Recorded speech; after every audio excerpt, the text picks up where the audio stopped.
Welcome to अरियंत। आज हम देखने वाले हैं जैव प्रौद्योगिकी एवं उसके उपयोग क्या क्या है हमारे जीवन में। तो पिछले कुछ दशकों में जो है हमारे विज्ञान की इस शाखा का मानव स्वास्थ्य के क्षेत्र में अनुप्रयोग जो है वो बढ़ता ही जा रहा है, जिसे हम क्या बोलते हैं, आधुनिक जैव प्रौद्योगिकी या मॉडर्न बायोटेक्नोलॉजी।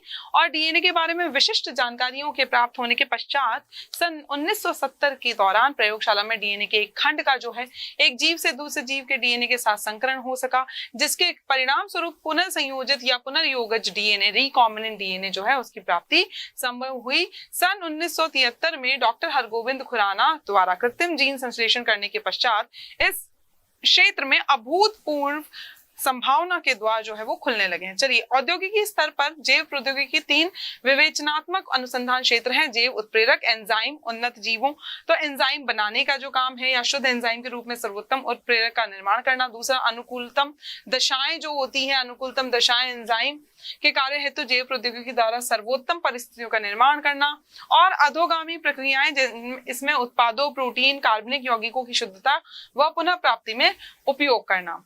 अब किस तरीके से जो है हमारी जैव प्रौद्योगिकी कृषि में उपयोगी है, तो यहाँ पर इस प्रकार से समझा जा सकता है। भाई, भोजन जो है वो मनुष्य की और सारे जीवों की सबसे मुख्य आवश्यकता है। तो पादपों की उच्च प्रतिरोधिता, अगर पादप जो हैं वो रोगों के लिए उच्च प्रतिरोधकता रखेंगे तो उससे क्या होगा, हमारी फसलें जो हैं वो ज्यादा उत्पादकता दर्शाएंगी, ज्यादा उत्पादक होंगी, और जिससे कि क्या होगा, भोजन की कमी नहीं आएगी। पादप जीन प्रारूप में परिवर्तन, पादपों के जीन प्रारूप में अगर हम परिवर्तन करते हैं तो उससे अच्छे लक्षण वाली फसलें जो हैं वो हमें मिलेंगी, जिससे कि बड़े आकार में, बड़े आकृति में, बड़े टेस्ट में अच्छे, स्वाद में अच्छे, ऐसी फसलें जो हैं हम वहां पर उगा पाएंगे। नॉन लेग्यूमिनस पादपों में नाइट्रोजन स्थिरीकरण की क्षमता का विकास। अब नॉन लेग्यूमिनस, भाई लेग्यूमिनस पादपों में तो जो है क्या होता है, कुछ जीवाणुओं के द्वारा सहजीवी आचरण में आकर जो है वो नाइट्रोजन स्थिरीकरण कर सकते हैं, पर नॉन लेग्यूमिनस पादपों में भी जो है नाइट्रोजन स्थिरीकरण की क्षमता अगर आ जाएगी तो उससे क्या होगा, नाइट्रोजन जैसे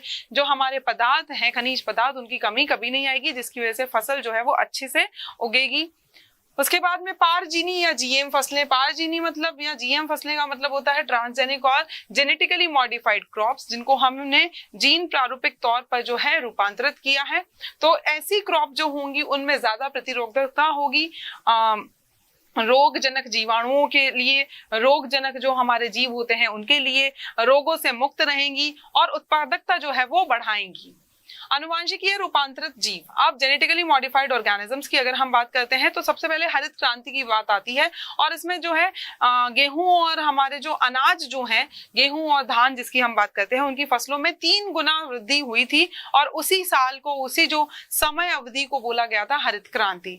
ऐसे जीव, पादप, जंतु, सूक्ष्मजीव जिनकी उत्पादकता, गुणवत्ता या रोग प्रतिरोधी क्षमता बढ़ाने के लिए उनके जीनों में फेरबदल कर दिया गया हो, अनुवांशिकीय रूपांतरित जीव कहलाते हैं। भाई, उनके क्या होता है, प्रतिरोधकता या उनकी क्षमता या उनकी उत्पादकता बढ़ाने के लिए अगर हम किसी जीव के, और जीव कोई भी हो सकता है, पादप भी हो सकता है, जंतु भी या सूक्ष्म जीव भी, तो अगर हम उनके जीन्स में फेरबदल करते हैं तो उसी को फिर हम क्या बोलते हैं, अनुवांशिकीय रूपांतरित जीव, जिन्हें हम जेनेटिकली मॉडिफाइड ऑर्गेनिजम्स बोलते हैं या ट्रांसजेनिक ऑर्गेनिजम्स भी हम इन्हें बोल सकते हैं। अब ऐसे ही पादप भी होते हैं, जंतु भी होते हैं और सूक्ष्म जीव भी होते हैं, तो इन्हें जीएम फसलें बोला जाता है, बायोटेक्नोलॉजी क्रॉप्स भी इन्हें हम बोल सकते हैं। अब जो हमारा जीन होता है, जो हमारा वांछित गुणयुक्त जो बाह्य जीन है, उसको जीन स्थानांतरण विधि द्वारा लक्ष्य पादप, टारगेट प्लांट में पहुंचा दिया जाता है। सूक्ष्म अंतःक्षेपण, माइक्रो इंजेक्शन या electroporation, gene gun, TI plasmid वाहक का उपयोग आदि ऐसी विधियां हैं जिनका उपयोग जीन स्थानांतरण में किया जाता है। जीन को उसके टारगेट तक पहुंचाने के लिए, लक्ष्य पादप तक पहुंचाने के लिए हम इन सारी विधियों का प्रयोग कर सकते हैं। टीआई प्लाज्मिड द्वारा अनुवांशिकीय रूपांतरित फसल की अगर हम बात करें तो एक जीवाणु होता है जिसका नाम है एग्रोबैक्टीरियम ट्यूमेफेशियंस, और यहाँ पर मृदा में पाया जाने वाला एक दंडाकार जीवाणु है जो द्विबीजपत्री पादपों में क्राउन गॉल नामक बीमारी उत्पन्न करता है, और इस बीमारी में जीवाणु के संक्रमण से पादप कोशिका अनियंत्रित रूप से विभाजन करती है, जिससे ट्यूमर व गांठ का निर्माण होता है। तो यहाँ पर जो है हम इस टीआई प्लाज्मिड, इसका जो प्लाज्मिड वाला जीन होता है, उस प्लाज्मिड जीन में हम अपना जो वांछित जीन है वो लगाकर और पादप कोशिकाओं के साथ में जीवाणुओं का मिश्रण करते हैं। टीआई प्लाज्मिड का पादप के जीनोम में निवेशन हो जाता है और पायजनी कोशिकाओं का फिर हम पृथक्करण करते हैं। जो पायजनी कोशिकाएं जिनमें हमारा जीन जाकर लगा है उन कोशिकाओं का हम पृथक्करण उनको अलग कर लेते हैं। इस हेतु वारण योग्य चिन्ह युक्त पायजनी कोशिकाओं को पृथक किया जाता है। एक पायजनी कोशिका द्वारा निर्मित पूर्ण पायजनी पादप फिर बनता है और यहाँ पर जो पादप बनेगा वो कैसा होगा, वो रोग मुक्त होगा। तो यहाँ पर हम बोल सकते हैं, तो सबसे पहले हमने क्या किया कि जीन गन द्वारा इस डीएनए का पादप कोशिका के जीनोम में निवेशन, जीन गन के द्वारा भी हम जो है पादप कोशिकाओं में उस जीन का, वांछित जीन का जो है हम उसका निवेशन कर सकते हैं। तो ट्यूमर उत्पन्न करने की क्षमता रखने के कारण इसे टीआई प्लाज्मिड कहा गया है, ट्यूमर इंड्यूसिंग प्लाज्मिड कहा गया है। और इस टीआई प्लाज्मिड का भी एक छोटा सा भाग जिसे टी डीएनए, ट्रांसफर डीएनए कहते हैं, वाहक से अलग होकर पादप कोशिका के जीनोम के साथ जुड़ जाता है। तो इससे हमारा जो वांछित जो बाह्य डीएनए होगा वो उन पादप की कोशिकाओं के जीनोम में जाकर लग जाएगा, जिससे कि वो रोगजनक नहीं होंगे। और इस तरीके से हम जो है रूपांतरित जो है पादप हम पा सकते हैं। बायोलिस्टिक या जीनगन विधि जो होती है, यहाँ पर हमें क्या किया जाता है, एक बीजपत्री पादप जैसे गेहूं, मक्का आदि में टीआई प्लाज्मिड का उपयोग जो है वो आनुवांशिक रूपांतरित पादपों के विकास में नहीं किया जा सकता, क्योंकि टीआई प्लाज्मिड जो है वो एग्रोबैक्टीरियम ट्यूमेफेशियन से मिलता है, जो द्विबीज पत्रों में रोगजनक करते हैं या रोग पैदा करते हैं। तो इनके लिए जो है दूसरी विधि होती है जिसे हम जीनगन विधि या बायोलिस्टिक विधि भी बोलते हैं। यहाँ पर क्या होता है, अंतर्गत बाह्य वांछित जीन जो होता है हमारा, उसको स्वर्ण या टंगस्टन, गोल्ड या टंगस्टन के बारीक कणों पर चिपका दिया जाता है तथा वांछित जीन युक्त इन सूक्ष्म कणों की विशिष्ट मशीन द्वारा उच्च वेग से, जैसे हम गोली नहीं चलाते हैं, गन नहीं चलाते हैं, बंदूक, उसके द्वारा जो है पादप कोशिका या उत्तकों पर बमबारी की जाती है। तो कुछ कोशिकाओं में वांछित जीन बलपूर्वक पहुंच जाता है, वह पादप कोशिका के जीन के साथ संयोजित हो जाता है। इस प्रकार जीन स्थानांतरण की अन्य विधियों द्वारा भी पायजनी पादपों का विकास पूरा किया जाता है। चलिए अब क्या क्या जो है लाभ है, तो हम यहाँ देख सकते हैं उच्च पोषक मान, हाई न्यूट्रिशनल वैल्यू।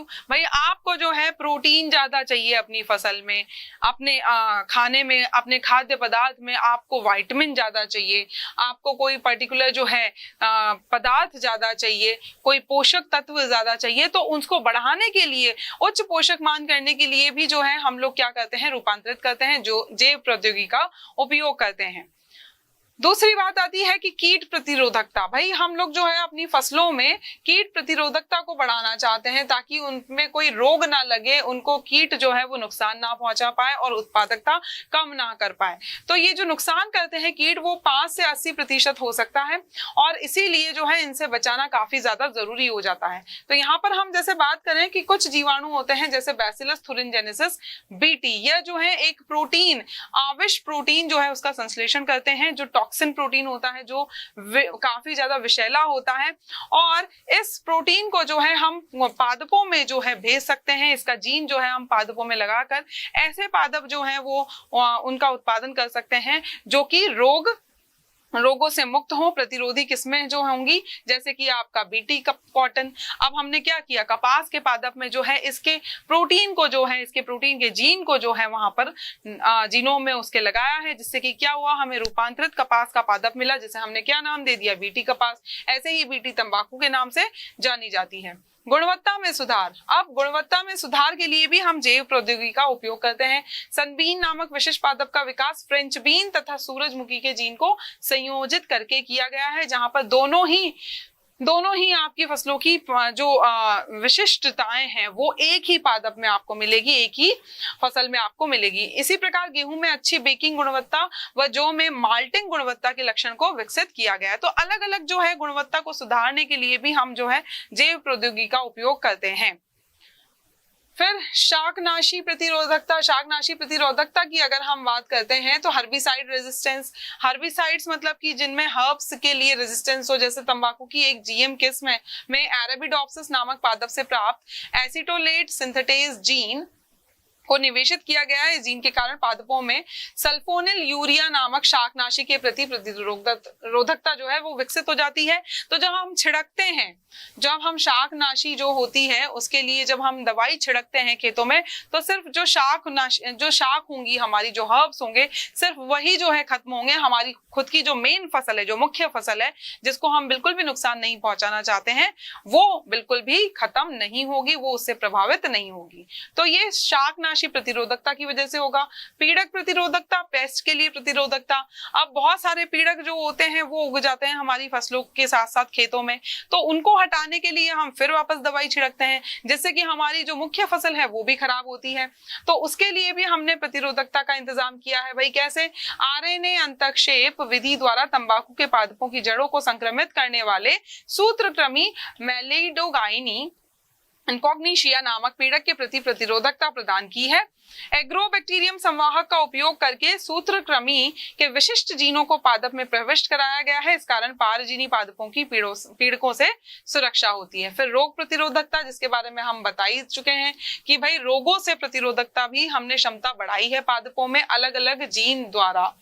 उसके बाद में अगर हम बात करें लवण व सूखा सहिष्णुता, भाई लवणता या फिर सूखा पड़ जाए वातावरण में तो उसको थोड़ा बहुत सहन कर पाए हमारे पादप, तो इसके लिए भी हमने क्षमता जो है उनमें बढ़ाने का कार्य किया है। जैव प्रौद्योगिकी का उपयोग करके भारत की कृषि योग्य भूमि की प्रमुख समस्या लवणता है। इस कारण उत्पादकता भी कम हो जाती है और ये एक मुख्य समस्या मानी गई है।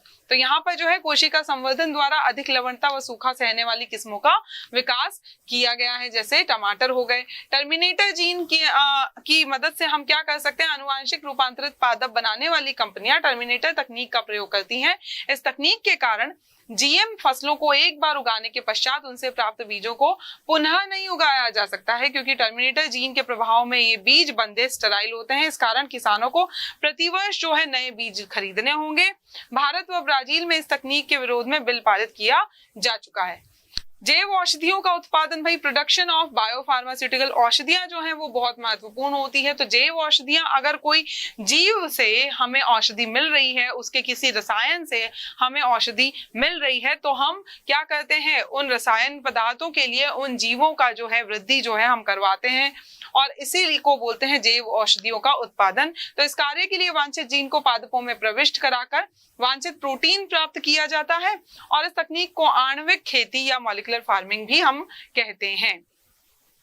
आनुवांशिकीय रूपांतरित पादपों के उदाहरण अगर हम देखें तो बीटी फसलें, बीटी फसलों में आपके जो है पीड़क नाशकों वाली फसलें आ जाएगी, पीड़क प्रतिरोधी वाली फसलें आ जाएगी। इन फसलों के लिए पीड़क नाशकों की आवश्यकता नहीं पड़ती है, क्योंकि इनमें खुद में ही जीन होता है, जैसे बीटी कॉटन हो गया, बीटी धान हो गया, बीटी टमाटर हो गया, मक्का हो गया, आलू, तंबाकू, ये सब जो है ये कैसी फसलें हैं? हमारी रूपांतरित फसलें हैं। बीटी कपास हो गया, बीटी कपास में जो है हम लोगों ने बीटी बैसिलस thuringiensis नामक जीवाणु की जो है कुछ प्रोटीन जो उत्पादक कर पाते हैं, ऐसे जीन को हमने इस पादप में निवेशित किया है। फिर इसके बाद में अगर हम बात करें तो यहाँ पर क्या होता है? ये विष जो होता है ये उस जीवाणु या फिर हम बोल सकते हैं जो कीट इन पे लगेंगे उन कीटों के अंदर जाकर जो है वहां पर फट जाते हैं या उनकी जो नलियां हैं पाचन तंत्र की उनको फाड़ देते हैं और इस वजह से वो मर जाता है। तो वहां पर रोग नहीं लग पाता है उस पादप पे, उस फसल पे। जैसे कि क्राय1AC तथा क्राय2AB जीन द्वारा निर्मित विषाक्त प्रोटीन कपास के गोलक शलभ कृमि को नियंत्रित करती है। उसी तरीके से क्राय1AB जीन द्वारा निर्मित विषाक्त प्रोटीन मक्का छेदक को नियंत्रित करती है। बीटी बैंगन हम पैदा कर चुके हैं इस तकनीक के द्वारा। फ्लेवर सेवर या पारजीनी टमाटर, जहां पर टमाटर जो है उसके आकार को भी बड़ा किया गया है, उसके रंग को भी अच्छा किया गया है, बिल्कुल लाल कलर का, लाल रंग का वो दिखाई दे। तो इसीलिए हमारी फसलों को अच्छा बनाने के लिए जो है हम ये तकनीक का यूज कर रहे हैं। सुनहरा चावल, गोल्डन राइस, जहां पर विटामिन ए का निष्क्रिय रूप है बीटा कैरोटीन, तो इस बीटा कैरोटीन की अच्छी मात्रा होती है इस सुनहरे चावल में। सुनहरा चावल जिसका नाम है ओराइजा सटाइवा, तो यहाँ पर जो है PSY अगर हम देखें तो डैफोडिल से, यहाँ पर अगर हम बोलें कि बीटा कैरोटीन जो है वो जैव संश्लेषी जीन के स्थानांतरण द्वारा जो है निर्मित है। केवल 2 बीटा कैरोटीन जैव संश्लेषी जीन के स्थानांतरण द्वारा निर्मित है और वो कौन से 2 बीटा कैरोटीन है? PSY और दूसरा है CRTL। पारजीनी आलू अगर हम बात करें तो यहाँ पर ADP ग्लूकोज पाइरोफॉस्फोरिलेज जीन के स्थानांतरण के कारण हुआ है और इस आलू में मंड की जो मात्रा है वो सामान्य से 20 से 40% अधिक होती है। जीएम सब्जियों की अगर हम बात करें, कुछ उदाहरण लें तो सोलेनम मेलोंजेना हो गया जिसे हम बैंगन बोलते हैं हिंदी में, सोलेनम ट्यूबरोसम आलू हो गया, बीटा वल्गैरिस आपका चुकंदर हो गया, ब्रासिका ओलेरेसिया जो है वो आपका फूल गोभी हो गया। जीएम अनाजों में अगर हम कुछ उदाहरण लें तो ट्रिटिका मैक्सिमम गेहूं हो गया, एविना सटाइवा आपका ओट हो गया, ओराइजा सटाइवा आपका चावल हो गया, जिया मेज आपका मक्का हो गया। जीएम फलों में अगर हम कुछ उदाहरण देखें तो खीरा, खरबूजा, केला, स्ट्रॉबेरी, अंगूर, ये सब जो है यहाँ पर हम लोग उत्पादन कर चुके हैं जीएम तकनीक के द्वारा। सरकार द्वारा जनवरी 2013 में बनाए गए कानून के अनुसार यदि किसी पैकेट में जीएम फसलों के उत्पाद हैं तो उस पैकेट पर सबसे ऊपर जीएम लिखना अनिवार्य है, ताकि ये बता सके कि भाई इनकी कोई हानियां भी नहीं होती है, परंतु लेकिन जो है ये हम जीएम जो है उत्पाद आपको दे रहे हैं, ताकि अगर किसी को नहीं लेना है तो वो ना ले, ना यूज करें। अब क्या क्या आनुवांशिकीय रूपांतरित फसलों के लाभ होते हैं, तो यहाँ हम देख सकते हैं फसलों के रोग प्रतिरोधी होने से उत्पादन में वृद्धि होती है और कटाई पश्चात होने वाले नुकसान में भी कमी आती है। फसलें जैविक व अजैविक कारकों आदि के लिए प्रतिरोधी होती हैं। फसल की पोषण गुणवत्ता व खनिज उपयोग क्षमता में भी वृद्धि हो जाती है। रासायनिक कीटनाशकों पर निर्भरता कम हो जाती है। अगर हम इनके हानियां देखें तो बीटी विष के कारण अन्य प्राकृतिक जीव जैसे परागणकारियों की मृत्यु हो जाती है, जो पॉलिनेशन कर रहे थे, परागण कर रहे थे पादपों में। खाद्य श्रृंखला में परिवर्तन हो जाता है। इनके लगातार प्रयोग से कीट इन फसलों के प्रति प्रतिरोधी हो जाते हैं और फिर उनपे हम बोल सकते हैं इन विषों का जो है, इन विष का कोई प्रभाव नहीं पड़ता है। ये फसलें व इनके उत्पाद अनेक लोगों में एलर्जी भी उत्पन्न कर देते हैं। इस तकनीक द्वारा उत्पादित फसलों में सामान्यतः बीज निर्माण नहीं होता है और इसीलिए किसानों को जो है प्रतिवर्ष नए बीज खरीदने पड़ते हैं। चलिए अगली है हमारी चिकित्सा में जैव प्रौद्योगिकी के क्या क्या उपयोग है। तो हम यहाँ पर पुनर्योगज डीएनए जो हमें प्रौद्योगिकी से मिला है तो उसके स्वास्थ्य सुरक्षा के क्षेत्र में अत्यधिक प्रभाव डाला है, क्योंकि इसके द्वारा उत्पन्न सुरक्षित व अत्यधिक प्रभावी चिकित्सा औषधियों का उत्पादन अधिक मात्रा में संभव है। जैसे अगर हम बात करें वर्तमान काल में लगभग 30 पुनर्योगज औषधियां विश्व भर में मानव के प्रयोग हेतु स्वीकृत जो है वो हो चुकी हैं, जिनमें से 12 भारत में भी विगणित हो रही हैं। अगर डीएनए पुनर्योगज विधि द्वारा कई प्रकार के प्रोटीन, हार्मोन्स, प्रतिजैविकों, एंजाइमों, वैक्सीन आदि के बड़े पैमाने पर उत्पादन किया जाता है तथा अंततः इनका औद्योगिक स्तर पर औषधियों या अन्य रूपों में मानव हित के लिए उपयोग किया जाता है। औषधियों व रसायनों का संश्लेषण अगर हम उनकी बात करें तो जैव प्रौद्योगिकी की सहायता से हम लोग विभिन्न आनुवांशिक अभियांत्रित जीवों, जेनेटिकली मॉडिफाइड ऑर्गेनिजम्स और जीवों द्वारा अनेक प्रकार की औषधियां व रसायनों का निर्माण किया जा रहा है, जिनमें से हम यहाँ पर कुछ देख सकते हैं। जैसे मानव वृद्धि हार्मोन हो गया, पिट्यूटरी हड्डियों में हड्डी व पेशियों की वृद्धि को बढ़ाता है। रेनिन हो गया, रुधिर दाब कम करता है।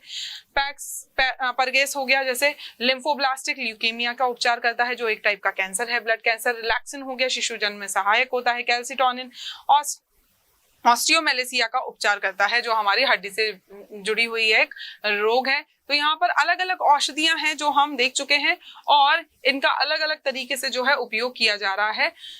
चलिए मानव इंसुलिन की अगर हम बात करें तो इंसुलिन जो है वो हमारे शुगर पेशेंट्स को चाहिए होता है, जिनमें हमारा शुगर की बीमारी होती है या फिर डायबिटीज जिसे हम बोलते हैं, मधुमेह जिसे हम बोलते हैं। और ये मधुमेह रोग जो है वो बढ़ जाता है अगर इंसुलिन की मात्रा जो है ब्लड में या रुधिर में जो है कम हो जाती है। तो पहले तो क्या किया जाता था कि भाई ऐसा ह्यूमन इंसुलिन जो है उसको इंजेक्ट किया जाता है और उन इंसुलिन के इंजेक्शन के द्वारा जो है वो पेशेंट्स जो होते थे, जो हमारे रोगजनिक पर्सन्स होते हैं, इंसान होते हैं, उनमें जो है इंजेक्शन के द्वारा इंसुलिन को लिया जाता था।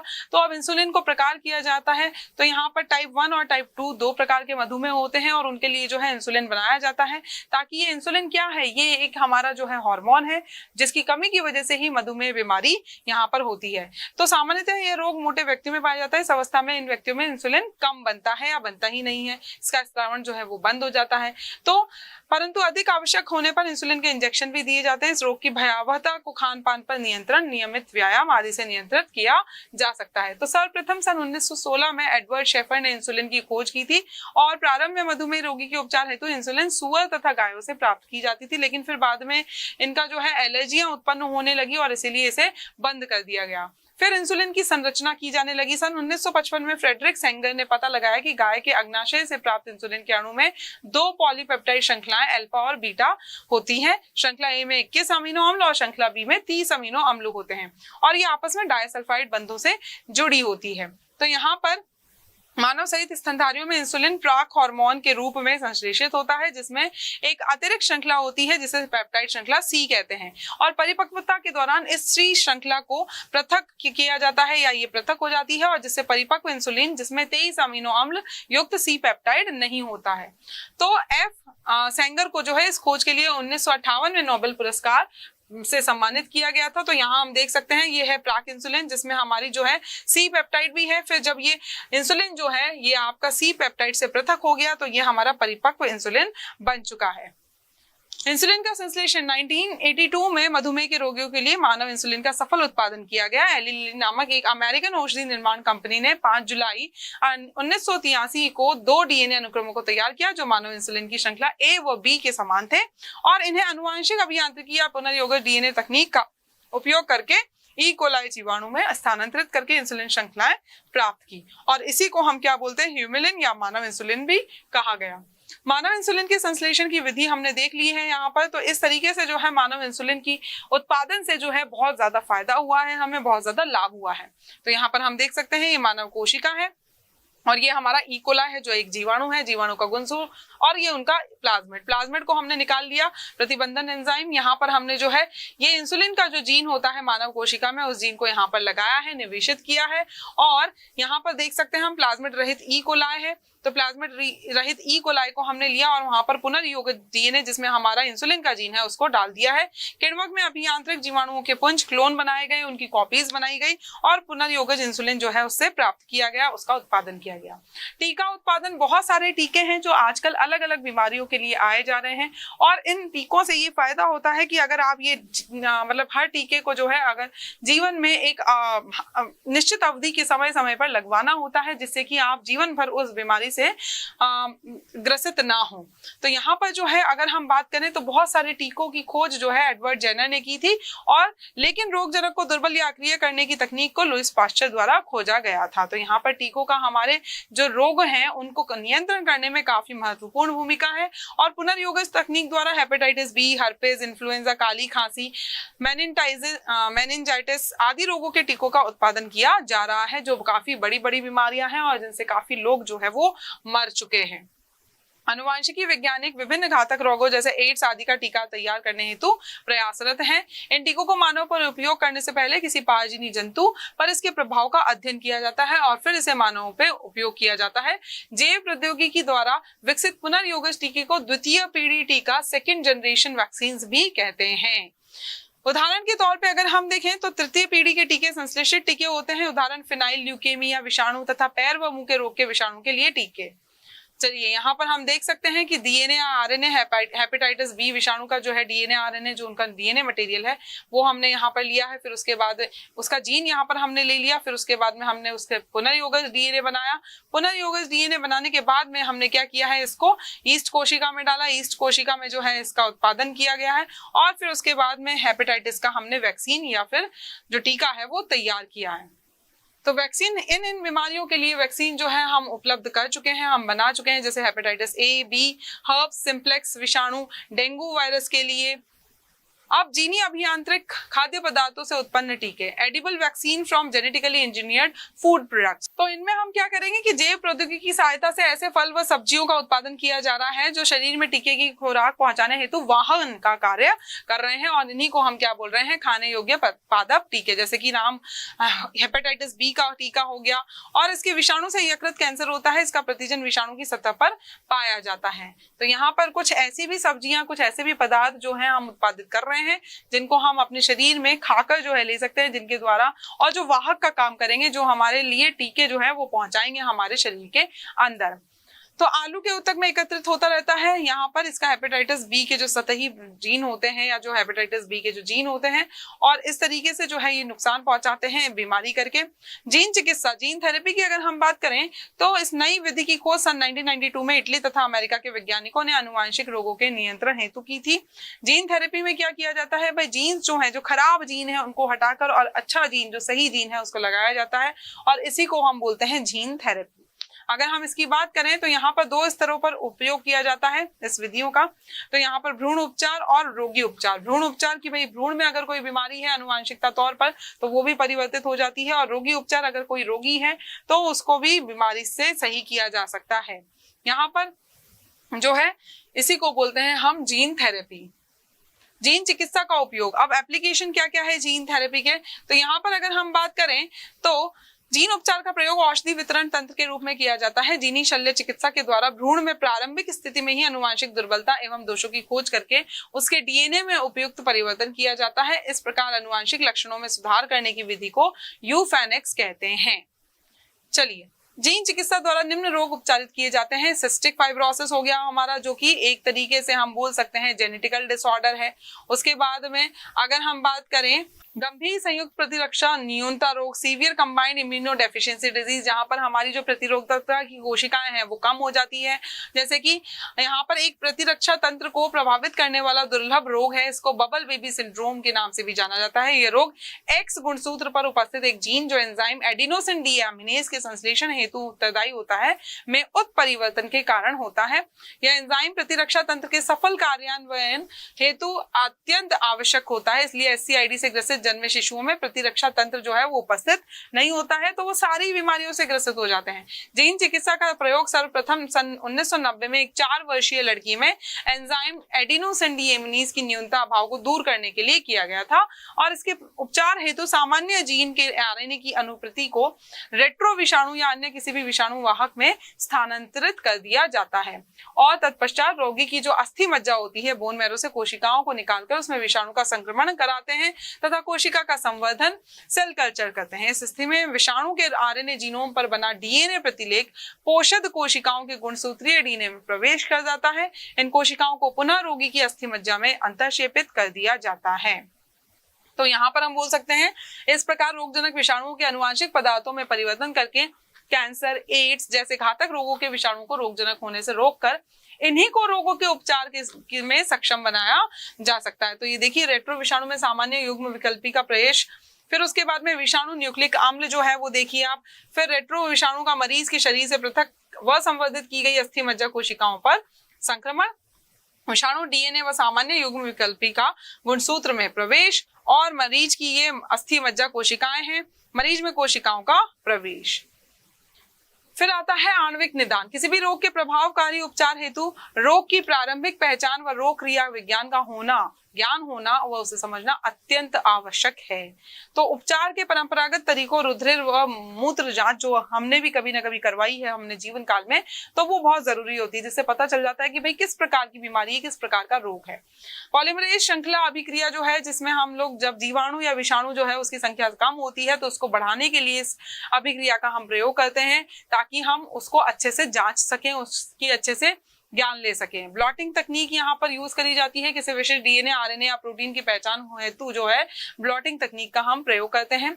और अगर हम बात करें विकर संलग्न प्रतिरक्षा शोषक आमापन, एंजाइम लिंक्ड इम्यूनोसॉर्बेंट सेपे, enzyme linked immunosorbent assay ELISA जिसे हमने नाम दिया है, यह प्रतिजन प्रतिरक्षी पारस्परिक क्रियाओं के सिद्धांत पर कार्य करता है कि एक प्रतिजन जो है वो एक प्रतिरक्षी से ही जो है मतलब संबंध बनाएगा या इंटरैक्ट करेगा, पारस्परिक क्रिया करेगा, उसके अलावा किसी और से नहीं करेगा। उसी पर ये निर्भर करता है। मोनोक्लोनल प्रतिरक्षी यह वह प्रतिरक्षी जो कोशिकाओं के एकल पुंज से प्राप्त किया जाता है तथा केवल एक प्रकार के प्रतिजन की पहचान करता है, मोनोक्लोनल प्रतिरक्षी कहलाती है, जो कि हमने काफी निर्माण किया है, उत्पादन किया है। इन संयुक्त कोशिकाओं को हाइब्रिडोमा कहते हैं। इस तकनीक को हाइब्रिडोमा कहते हैं। ये प्रतिरक्षी रुधिर वर्गों की पहचान करने, कैंसर कोशिकाओं के नष्टीकरण, टीका उत्पादन में तथा प्रतिरक्षा उपचार में प्रयोग करते हैं। चलिए, यहाँ पर जो है इसका संश्लेषण की बात करें तो सर्वप्रथम एक चूहे या किसी और जंतु में विशिष्ट प्रतिजन को अंतःक्षेपित कराया जाता है। फिर जंतु प्लीहा की बी लिम्फोसाइट कोशिकाओं में प्रतिजन के विरुद्ध प्रतिरक्षी को उत्पन्न करने लगता है। जंतु के प्लीहा को अलग कर उसकी बीटा लिम्फोसाइट को पृथक कर लेते हैं और इसी प्रकार अस्थि मज्जा द्वारा कैंसर उत्पन्न करने वाली कोशिकाओं को पृथक कर लिया जाता है। दोनों प्रकार की कोशिकाओं को संवर्धन माध्यम में संयुक्त कराते हैं और इस संयुक्त कोशिकाओं को हाइब्रिडोमा कहते हैं। इस संपूर्ण संवर्धन को ऐसे पोषक रहित माध्यम में स्थानांतरित करते हैं जहां संयुक्त न हो पाई माइलोमा कोशिकाएं मृत हो जाती है तथा हाइब्रिडोमा कोशिकाएं ही केवल जीवित रहती हैं। जीवित हाइब्रिडोमा कोशिकाओं को पृथक रूप से गुणित होने दिया जाता है। वह पुंज को जो सकारात्मक परिणाम प्रदर्शित करते हैं उन्हें पृथक कर अधिक मात्रा में प्रतिरक्षी उत्पादन हेतु संवर्धित करते हैं। तो इस तरीके से जो है हमें यहाँ पर मोनोक्लोनल एंटीबॉडीज संश्लेषित करी जाती हैं। इंटरफेरॉन का संश्लेषण, इंटरफेरॉन जो है वो हमारे प्रतिरक्षी तंत्र के जो है कुछ कोशिकाएं होती हैं और इंटरफेरॉन प्रति विषाणु ग्लाइकोप्रोटीन है जो प्रतिरक्षा नियंत्रक या लिम्फोकाइंस की भांति कार्य करते हैं। अब इनकी मुख्य श्रेणियां क्या है? इंटरफेरॉन अल्फा हो गया, इंटरफेरॉन बीटा हो गया, इंटरफेरॉन गामा हो गया। तो यहाँ पर वर्तमान समय तक इंटरफेरॉन का एकमात्र स्रोत उत्तक संवर्धित मानव श्वेत रुधिर कोशिकाएं, व्हाइट ब्लड सेल्स या विषाणु संक्रमित मानव कोशिकाएं ही थी, लेकिन अब हम इन्हें जो है वो लैब में बना सकते हैं।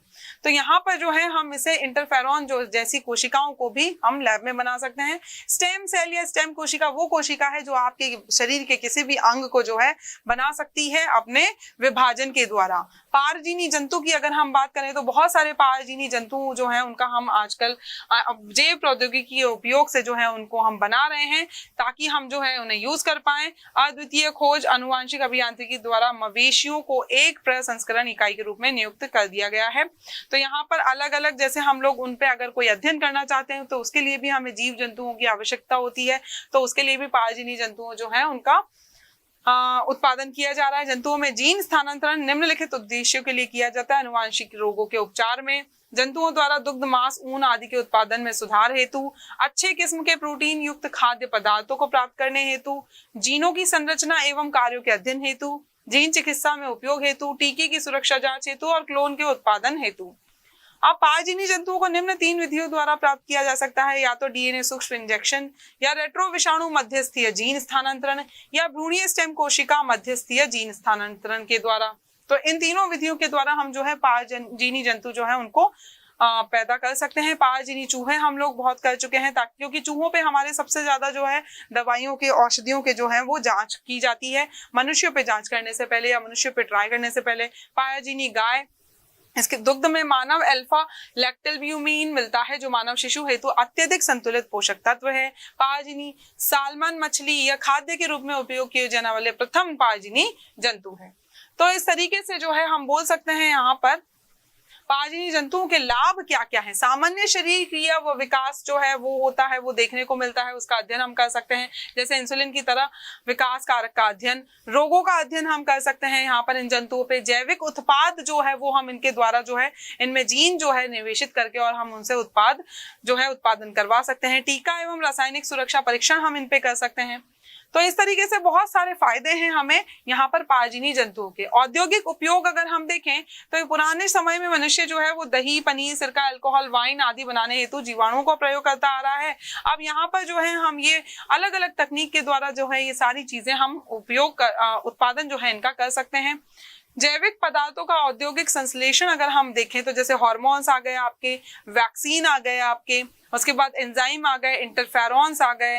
औद्योगिक रसायनों का संश्लेषण, जो हमारे औद्योगिक रसायन है उनमें थायोबैसिलस आ गया जो कारखानों में यूज होता है। अनुवांशिक अभियांत्रिक जीवाणुओं द्वारा धातुओं के तनु विलयन से कीमती धातुओं को पृथक किया जा सकता है। स्यूडोमोनास पुटीडा जैसे हमारे हो गए से नैप्थलीन एंजाइम के संश्लेषण के लिए जीन को अलग करके ई कोलाई में प्रवेश कराया गया, जिससे औद्योगिकी स्तर पर प्रयोगशाला में इंडिगो डाई का संश्लेषण किया जा सके। औद्योगिक विलायक, पेट्रोल, कीटनाशी, आसंजक, रंजक, विस्फोटक, विभिन्न प्रकार के कॉस्मेटिक एवं औद्योगिक महत्व के पदार्थों को तेलों से तैयार किया जाता है। यहाँ पर जीनी विश्लेषण एवं संग्रह, अब जीन डीएनए के अणुओं को छोटे छोटे खंडों को तोड़कर इनका पुंजकीकरण या क्लोनिंग करके किसी भी जीव के संपूर्ण जीनोम का विश्लेषण किया जा सकता है तथा इसे जीन लाइब्रेरी के रूप में कंप्यूटर में भी रिकॉर्ड किया जा सकता है। उपयोगी जीन्स का अधिक मात्रा में उत्पादन करके हम लोग जो है उनके फायदे ले सकते हैं, क्योंकि उपयोगी जीन जैसे हमारे हो गए, जैसे इंसुलिन का जीन हो गया, तो ये उपयोगी जीन है जो एक तरीके से मानव जो है लाभ में काफी ज्यादा महत्वपूर्ण भूमिका निभा रहे हैं। जैव सुरक्षा की समस्याएं, अब प्रॉब्लम्स ऑफ ऑर्गेनिक सिक्योरिटी, भाई पारजीवी आनुवंशिकता परिवर्ती जीवों के विकास के साथ साथ इनकी सुरक्षा की समस्या में भी निरंतर वृद्धि हो रही है। ऐसा नहीं है कि हम इनको सुरक्षा नहीं दे रहे हैं, इनकी सुरक्षा में भी काफी ज्यादा जो है हम लोग रूल बना रहे हैं। जैव दस्युता या बायोपायरेसी, जो विभिन्न बहुराष्ट्रीय कंपनियां या अन्य संगठन जब किसी देश की जैविक संसाधनों का समुचित प्रतिकर भुगतान किए बगैर अनाधिकृत रूप से उन संसाधनों का प्रयोग करते हैं तो यह बायोपायरेसी कहलाता है। एक तरीके की चोरी हो गया कि भाई कोई देश है या कोई कंपनी है वो किसी और देश के जो उनके मतलब कि सामान है, संसाधन है, उनका बिना कोई सूचित किए, बिना कोई पेमेंट किए जब यूज करती है तो उसे बायोपायरेसी कहते हैं। और इसके उदाहरण अगर हम देखें तो अपनी प्राकृतिक औषधियां, जैविक पीड़कनाशी, विविधतापूर्ण कृषि हो गया, खाद्य पदार्थों के उत्पादन हो गया, इस तरीके के यहाँ पर जो है बायोपायरेसी होती है। अन्य उत्पाद जैसे काली मिर्च, अनार, भारतीय सरसों, हल्दी तथा नीम की भी एकस्व कराए जा चुके हैं, पेटेंट कराए जा चुके हैं। जैव एकस्व या बायो पेटेंट, पेटेंट मतलब हमारा अधिकार है। एकस्व प्रक्रिया अन्वेषक को एक अधिकार प्रदान करती है जिसने उसका इन्वेंशन किया है ताकि किसी अन्य व्यक्ति द्वारा उसकी खोज का दुरुपयोग न किया जा सके, और इसी को हम क्या बोलते हैं, बायो पेटेंट बोलते हैं। यहाँ पर जैव एकस्व कराना काफी जरूरी होता है। जैविक युद्ध, जहां पर किसी जीव हथियारों का यूज किया गया हो उसी को हम क्या बोलते हैं, जैविक युद्ध बोलते हैं। जैसे विभिन्न रोगजनक रासायनिक यौगिक जो है उनका यूज करके अगर आप उनका उपयोग करके अगर आप युद्ध कर रहे हैं तो वो हो जाएगा हमारा जैविक युद्ध। तो ये था आज का हमारा अध्ययन जिसमें हमने देखा कि किस तरीके से जैव प्रौद्योगिकी हमारे लिए उपयोगी है। चलिए नेक्स्ट सेशन में हम लोग मिलते हैं नेक्स्ट पार्ट के साथ में। तब तक के लिए आप स्वस्थ रहिए, मस्त रहिए और व्यस्त रहिए।